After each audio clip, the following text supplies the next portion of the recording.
Hello, नमस्ते। आज हम पाठ्यचर्या करिकुलम का अध्ययन करेंगे, जिसमें सबसे फर्स्ट हम पढ़ेंगे पाठ्यचर्या का अर्थ, फिर पाठ्यचर्या की परिभाषा, फिर पाठ्यचर्या के प्रकार, फिर पाठ्यचर्या निर्माण के सिद्धांत, फिर पाठ्यचर्या निर्माण के आधार, फिर पाठ्यचर्या की आवश्यकता एवं महत्व।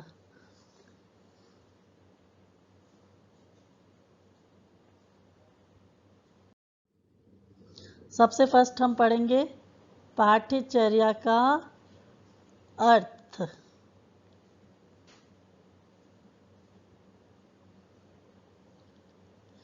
पाठ्यचर्या का अर्थ शैक्षणिक प्रक्रिया के तीनों प्रमुख अंग होते हैं। शैक्षणिक प्रक्रिया के तीन प्रमुख अंग होते हैं: शिक्षक, शिक्षार्थी और पाठ्यक्रम। ये तीनों मिलकर ही पूरे विद्यालय का पाठ्यक्रम का संचालन करते हैं।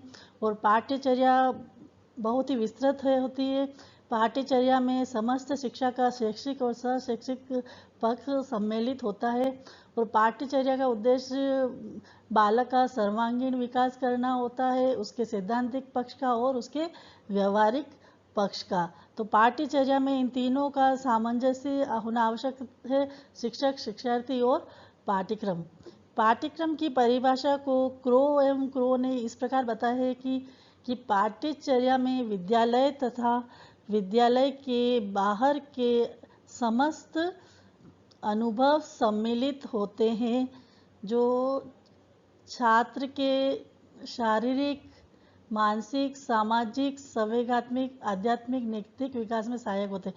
मतलब पाठ्यचर्या में सभी कुछ सम्मिलित होता है। उसका उद्देश्य यही होता है कि छात्र के हर पक्ष को उन्नत बनाना, चाहे उसका मानसिक पक्ष हो, शारीरिक पक्ष हो, सामाजिक पक्ष हो, या कोई संवेगात्मक साइकोलॉजी से संबंधित पक्ष हो, या आध्यात्मिक पक्ष हो, उसका अध्यात्म से रिलेटेड या नैतिक विकास, छात्र में नैतिक गुणों का विकास करना हो। मतलब सभी गुणों का विकास होना चाहिए, यही पाठ्यचर्या का उद्देश्य होता है। कि क्रो ने बताया था। फिर है माध्यमिक शिक्षा आयोग के अनुसार पाठ्यचर्या का अर्थ केवल सैद्धांतिक विषय से नहीं होता है। ये विद्यार्थी को विद्यालय में कक्षा, पुस्तकालय, प्रयोगशाला, कार्यशाला, खेल के मैदान आदि से अवगत कराता है। मतलब पाठ्यचर्या में केवल जाकर पुस्तकों को पढ़ना ही नहीं होता है। खाली जाके वहाँ गए और किताबें खोली और पढ़ी और पढ़ के विद्यार्थी वापस उसके घर आ गया। मतलब विद्यालय जाए बालक तो वो हर चीज़ों से अवगत हो, हर बाहरी दुनिया की चीज़ों से, विषय वस्तु से उसका परिचय होवे। वह पुस्तकालय भी जाए, विद्यालय में पुस्तकालय की व्यवस्था हो, वहाँ पे बहुत सारी पुस्तकें हो, विविध प्रकार की पुस्तकें हो। विद्यालय में हर विषय के अनुसार प्रयोगशाला हो, जहाँ पे वो प्रयोग करके सीख सके, कार्यशाला हो, खेल का मैदान हो, जहाँ पे छात्र खेल कर अपना शारीरिक विकास कर सके। तो पाठ्यचर्या का यही उद्देश्य होता है कि छात्र का सर्वांगीण विकास करना। और पाठ्यचर्या में सभी कुछ सम्मिलित होता है: लिखित परीक्षा है, मौखिक परीक्षा है, उनका रिजल्ट, ऑल ओवर करिकुलम, शिक्षा से संबंधित ऑल ओवर जो भी बातें होती वो पाठ्यचर्या में सम्मिलित होती। जबकि पाठ्यक्रम में तो केवल वो विषय ही सम्मिलित होता है। जैसे भूगोल पढ़ानी है तो बस पाँचवीं के भूगोल में क्या सिलेबस है वो पढ़ाना, तो वो पाँचवीं का पाठ्यक्रम। लेकिन हमें पाँचवीं का पाठ्यचर्या जानना है तो उसमें आ जाएगा टोटली पाँचवीं के कितने विषय हैं: हिंदी, गणित, भूगोल, सामाजिक, अंग्रेजी आदि। फिर उसकी परीक्षाएं कैसी होगी, लिखित होगी, मौखिक होगी, उसके रिजल्ट कैसे आएगा, छात्रों को कैसे नंबर दिए जाएंगे। तो वो सब कुछ सम्मिलित पाठ्यचर्या में आता है। लेकिन पाठ्यक्रम में सिर्फ एक ही आता है, सभी का अलग अलग होता है पाठ्यक्रम।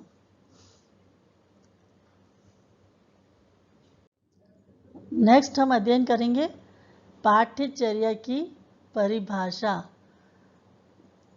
फ्रोबेल के अनुसार पाठ्यचर्या संपूर्ण मानव जाति के ज्ञान एवं अनुभव का प्रतिरूप होना चाहिए। शिक्षा आयोग के अनुसार हमारी राय में पाठ्यक्रम अधिगम अनुभवों की उपयोगिता है जिन्हें विद्यालय अपनी बहुआयामी क्रियाओं जो विद्यालय के बाहर तथा अंदर होती है के माध्यम से छात्र को उपलब्ध करवाता है। तो पाठ्यचर्या में ऐसी होनी चाहिए कि उसमें संपूर्ण मानव जाति का ज्ञान अनुभव हो, चाहे वो विश्व के किसी भी कोने से हो। समस्त पृथ्वी को एक वसुधैव कुटुंबकम मानना चाहिए।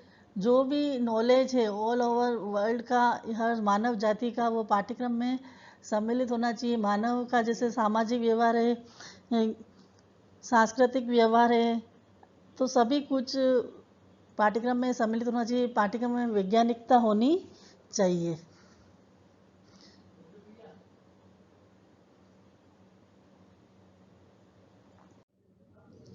फिर पाठ्यचर्या के प्रकार। पाठ्यचर्या सबसे पहले होता है विषय केंद्रित पाठ्यचर्या। इस प्रकार का पाठ्यक्रम केवल विषय से संबंधित होता है। इसका मुख्य उद्देश्य बालक को विषय से संबंधित ज्ञान प्रदान कराना होता है। पाठ्यचर्या में सबसे मस्त होता है कि बालक को अपना विषय केंद्रित पाठ्यचर्या, बालक को अपने विषय का ज्ञान प्रदान कराना, इसमें बालक को ही प्रमुख माना जाता है। जैसे हम भूगोल पढ़ा रहे हैं तो हमें उसके उद्देश्य ऐसे निर्धारित करें कि बालक को भूगोल का ज्ञान हो जाए, हिंदी पढ़ा रहे हैं तो हिंदी का ज्ञान हो जाए। तो जो भी हम विषय का ज्ञान दे रहे हैं उसके अनुसार बालक को उसका ज्ञान हो जाए। फिर बाल केंद्रित पाठ्यचर्या। इस प्रकार के पाठ्यक्रम में बालकों को अधिक महत्व दिया जाता है। मतलब कि जो भी हम पाठ्यक्रम बनाएंगे वो बालकों को ध्यान में रखकर ही बनाएंगे कि हम किस स्तर के बालकों का पाठ्यक्रम बनाने जा रहे हैं। प्राथमिक स्तर है, उच्च प्राथमिक स्तर है, माध्यमिक स्तर है, या उच्च कक्षाएं हैं, या उच्च शिक्षा। तो हम कौन सी स्तर के बच्चों का पाठ्यक्रम बनाने जा रहे हैं, उस स्तर के बालकों को ध्यान में रखकर ही पाठ्यचर्या का निर्माण करना चाहिए।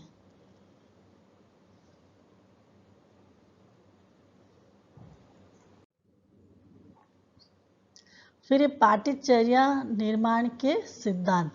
सबसे पहले है उपयोगिता का सिद्धांत।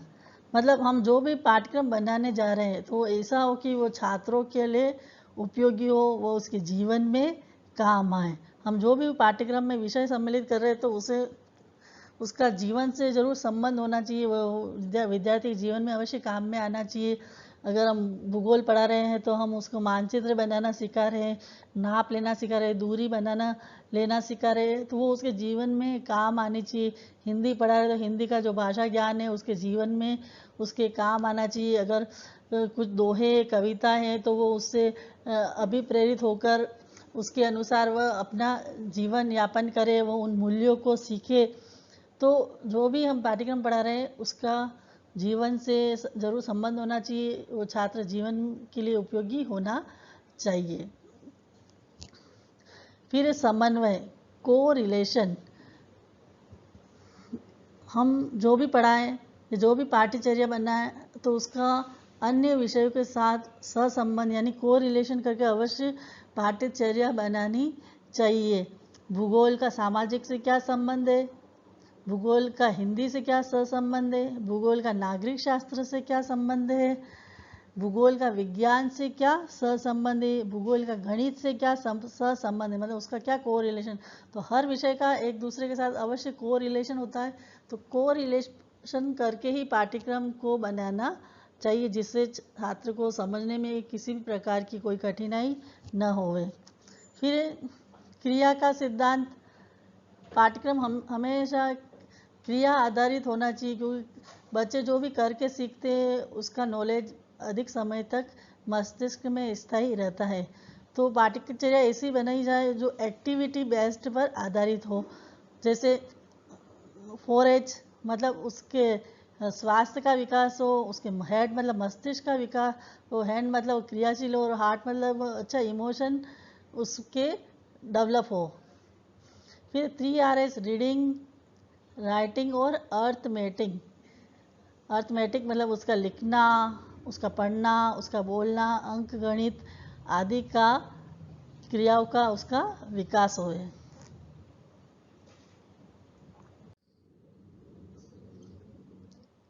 नेक्स्ट है बाल केंद्रित चाइल्ड सेंटर पाठ्यचर्या हमेशा बालकों को ध्यान में रखकर ही बनानी चाहिए कि हम किस स्तर के बालकों का पाठ्यचर्या का निर्माण करने जा रहे हैं। जैसे प्री प्राइमरी के बच्चे हैं, बहुत छोटे होते हैं, तो हमें खेल खेल में शिक्षण पद्धति को ध्यान में रखकर ही पाठ्यचर्या का निर्माण करना चाहिए। बालक को ऐसा पाठ्यक्रम बनाए कि बालक खेल खेल में ही सभी कुछ सीख जाए, वो अपने नैतिक मूल्यों को सीख जाए, उसको सभी प्रकार का ज्ञान प्राप्त हो जाए। तो इसी प्रकार बाल केंद्रित पाठ्यचर्या ही होनी चाहिए। ये प्राथमिक स्तर है, माध्यमिक स्तर है या उच्च माध्यमिक स्तर है या कॉलेज लेवल के स्टूडेंट्स हैं, तो छात्रों को ध्यान में रखकर ही पाठ्यचर्या का निर्माण करना चाहिए। फिर है अवकाश के सदुपयोग का सिद्धांत।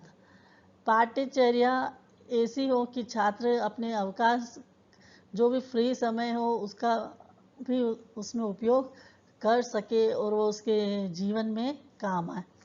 फिर है सामुदायिक जीवन कम्युनिटी लाइफ, मतलब पाठ्यचर्या को सामाजिक से जोड़कर बनानी चाहिए, उसमें सामुदायिक जीवन का अवश्य वर्णन करना चाहिए। सबसे पहले हम जिस स्तर की पाठ्यचर्या बनानी चाहिए जा रहे हैं तो देखना चाहिए कि किस लेवल के बालक है, ये कहाँ रहते हैं, तो वहाँ का क्या कल्चर है, वहाँ का सामाजिक जीवन कैसा है, तो उसको सबसे पहले पाठ्यक्रम में ऐड करना चाहिए। सबसे पहले उसे आसपास के पर्यावरण को जोड़ना चाहिए, फिर उससे थोड़ी दूर का, फिर वह विश्व स्तर पर जोड़ना चाहिए।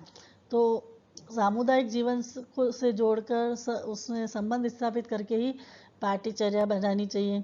फिर समय का सिद्धांत, जो भी विषय वस्तु और हमने जो क्रियाएं निर्धारित की गई है वो ऐसी बनाए कि वो समय पर पूरी हो जाए। कि पाठ्यचर्या न तो ज़्यादा बड़ी बनानी चाहिए और न ही छोटी, कि हमें ध्यान में रखना है कि हमें इतना समय मिलेगा तो इस समय में ये पाठ्यक्रम पूरा होगा या नहीं, तो समय को ध्यान में रखकर ही पाठ्यचर्या का निर्माण करना चाहिए। फिर नवीनता का सिद्धांत, पाठ्यक्रम में हमेशा नई नई जानकारी बातों को जोड़ना चाहिए, उसमें कुछ नवाचार होना चाहिए। तो इसके लिए पाठ्यक्रम में हमेशा इस पाठ्यचर्या का मूल्यांकन अवश्य कराते रहना चाहिए। प्रत्येक वर्ष पाठ्यचर्या का मूल्यांकन होना चाहिए, उसे हम विषय विशेषज्ञों से या लेखकों से परामर्श करके हम पाठ्यचर्या का मूल्यांकन करा सकते हैं। हम रेटिंग स्केल, चेकलिस्ट आदि बनाकर हम पाठ्यचर्या का मूल्यांकन कराएं, फिर उससे जो भी डेटा कलेक्ट हो उसके आधार पर पाठ्यचर्या का मूल्यांकन होना चाहिए। फिर मूल्यांकन से ही पाठ्यक्रम में नवीनता आती है, तो पाठ्यचर्या का भी मूल्यांकन होते रहना चाहिए, जिससे उसको समसामयिक घटनाओं से, समसामयिक बातों से हम जोड़ सकें। फिर पाठ्यचर्या निर्माण के आधार, सबसे पहला है दार्शनिक आधार। पाठ्यचर्या बनाने में सबसे पहले हमें उसे दर्शन से अवश्य जोड़ना चाहिए। उसमें आदर्शवाद, प्रकृतिवाद, यथार्थवाद, प्रयोजनवाद आदि को सम्मिलित करना चाहिए। मतलब हम जो पाठ्यचर्या बना रहे हैं उस देश काल के अनुसार उसके दर्शन को अवश्य शामिल करना चाहिए। जैसे है गीता दर्शन है, जैन दर्शन है, बौद्ध दर्शन है, तो वैदिक युग से लेकर वर्तमान समय तक का जो भी दर्शन काल होता है उसको पाठ्यक्रम में अवश्य सम्मिलित करना चाहिए। कि वैदिक काल के अनुसार शिक्षा कैसी थी, बौद्ध धर्म के अनुसार शिक्षा कैसी थी, मुस्लिम धर्म के अनुसार शिक्षा कैसी थी, ईसाई धर्म के अनुसार शिक्षा कैसी थी या क्या होना चाहिए। तो इस अनुसार इनके तथ्यों को भी पाठ्यक्रम में सम्मिलित करना चाहिए। कौन कौन से प्रमुख दार्शनिक हुए हैं उनका भी ज्ञान पाठ्यक्रम में होना चाहिए। अरस्तु है, प्लेटो है, गांधी जी, बहुत महापुरुष हुए हैं, भगवान राम, लक्ष्मण, कृष्ण, गीता दर्शन, तो जितना भी दर्शन शास्त्र का पाठ है, सत्य असत्य, परा अपरा विद्या, मानव का प्रकृति प्रेम, प्रयोजनवाद आदि को पाठ्यक्रम में सम्मिलित करना चाहिए, जिससे बालक दर्शन को जानकर अपनी सौंदर्य अनुभूति कर सके। फिर सामाजिक आधार की परंपरा, पाठ्यक्रम में सामाजिकता की भावना भी जोड़नी चाहिए। उस देश समाज के रीति रिवाज, मूल्य, धर्म आदि को विषय में सम्मिलित करना चाहिए। फिर ऐतिहासिक घटनाएं, जो भी उस देश काल में जो घटनाएं हुई हो, इतिहास से संबंधित सारी घटनाओं को पाठ्यक्रम में अवश्य सम्मिलित करना चाहिए। प्रमुख योद्धा, प्रमुख युद्ध, तो संपूर्ण मानव जाति का इतिहास का वर्णन पाठ्यक्रम में अवश्य होना चाहिए।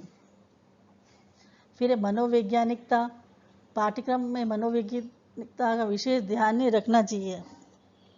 पाठ्यक्रम हमेशा बालक की रुचि, योग्यता, अनुभव आदि मनोविज्ञान को ध्यान में रखकर बनाना चाहिए कि बालक की इस स्तर का बालक है तो इसकी रुचि कैसी होगी, इसकी योग्यता कैसी होगी, वो क्या सीखना चाहता है। हम पाठ्यक्रम में क्या सम्मिलित करें जिससे बालक का सर्वांगीण विकास हो, उसमें सृजनात्मकता की भावना आवे, वो अपने आप को पहचाने, वो चिंतन करना सीख सके। तो सारे जो मनोवैज्ञानिक आधार है वो बालकों में होने चाहिए, तो उसी अनुसार पाठ्यक्रम का निर्माण करना चाहिए। फिर संस्कृति, कल्चर, पाठ्यक्रम में अपने देश के कल्चर को अवश्य शामिल करना चाहिए कि वो वहाँ की संस्कृति कैसी है, धर्म कैसे है, रहन सहन कैसा है, खान पान कैसा है, वहाँ की बोलचाल कैसी है, भाषा कैसी है, बोलियाँ कैसी है, तीज त्योहार कैसे हैं, कितने प्रकार के लोग हैं, कितनी प्रकार की वहाँ जातियाँ निवास करती है, तो उन सभी का पाठ्यक्रम में सम्मिलित होना चाहिए। तो कहने का तात्पर्य यही है कि पाठ्यक्रम में कुछ भी ऐसा अंश नहीं हो जो छूटे। पाठ्यक्रम में दर्शन शास्त्र, समाज शास्त्र, इतिहास, साइकोलॉजी, सांस्कृतिक की अपने आसपास की संस्कृति, सभी से का सम्मिलित रूप पाठ्यक्रम में होना चाहिए।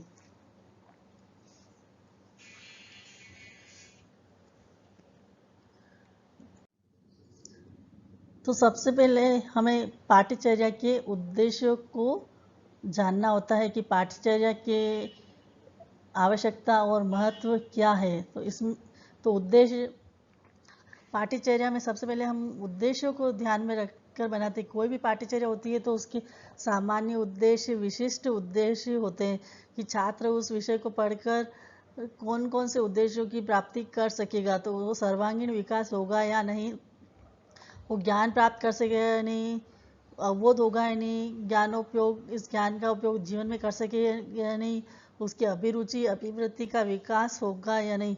तो समस्त शिक्षा के उद्देश्यों को प्राप्त करने के लिए ही पाठ्यचर्या का निर्माण किया जाता है, ताकि बालक को सभी कुछ जानकारी प्राप्त हो जाए। फिर मनोवैज्ञानिक पाठ्यक्रम का प्रयोग, पाठ्यचर्या बनाने से छात्र के मनोवैज्ञानिकता का भी ध्यान रखता है कि हम किस क्लास का पाठ्यक्रम बनाने जा रहे हैं। तो पाठ्यचर्या से हमें मनोवैज्ञानिकता का पता चल जाता है। नहीं तो कोई भी लेकर किसी की भी पाठ्यचर्या बना देगा तो उनको क्लास कक्षा निर्धारित करके ही पाठ्यक्रम बनाना होता है। फिर व्यवस्थित शिक्षण प्रक्रिया, व्यवस्थित शिक्षण प्रक्रिया हो, इसी उद्देश्य को जानकर हम पाठ्यचर्या का निर्माण करते हैं। क्योंकि अगर पाठ्यचर्या ही नहीं होगी तो विद्यालय का संचालन कैसे होगा, क्योंकि पाठ्यचर्या में ही वही तथ्य सम्मिलित होते हैं कि जिनसे एक शिक्षक को पता चलता है कि मुझे क्या क्या कार्य करवाना है। जैसे 5वीं क्लास का पाठ्यचर्या बने तो उसमें कौन कौन से विषय सम्मिलित होंगे, उस विषय में कितने प्रकरण होंगे, उसका क्या शैक्षिक और शैक्षिक पक्ष होगा, उसका मूल्यांकन कैसे लिया जाएगा छात्रों का। तो पूरा व्यवस्थित शिक्षण प्रक्रिया पाठ्यचर्या से ही संभव होती है। पाठ्यचर्या के अभाव में कभी भी शिक्षण प्रक्रिया व्यवस्थित नहीं हो सकती। फिर पाठ्य पुस्तकों का लेखन, हम जो भी पाठ्यचर्या बनाने जा रहे थे उसे अनुभवी और विषय विशेषज्ञों द्वारा ही लेखकों को ही पाठ्य पुस्तक लिखने को देनी चाहिए। उन्हें पुस्तक लेखक के सिद्धांतों का ध्यान अवश्य होना चाहिए। वो और वह जो जिसको भी हम दे वो उस विषय से ही संबंधित ही हो। जैसे हम भूगोल की पाठ्य पुस्तक लिखने को दे रहे हैं तो वो भूगोल विषय का ही ज्ञाता हो, संस्कृत की दे रहे हैं तो वो संस्कृत विषय का ही ज्ञाता हो। तो पाठ्य पुस्तक लिखना अपने आप में एक बहुत ही बड़ा कार्य होता है। तो लेखकों का हमेशा ध्यान रखना चाहिए, ऐसे ही लेखक का चयन करना चाहिए जो पाठ्य पुस्तक के सिद्धांतों को जानता हो।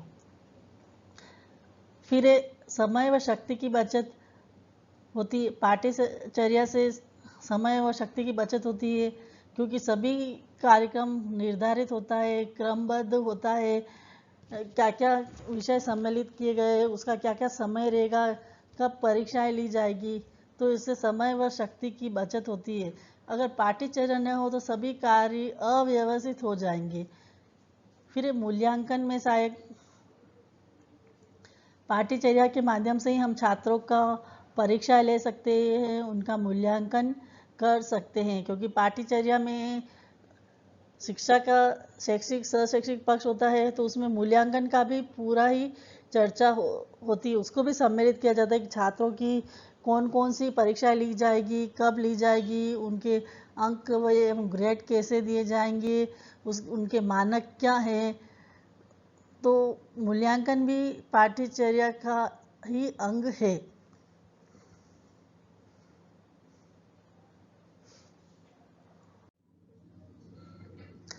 फिर विभिन्न स्तर पर पाठ्यचर्या कि पाठ्यचर्या कैसी होनी चाहिए। सबसे पहले प्राइमरी स्तर पर पाठ्यचर्या कैसी होनी चाहिए।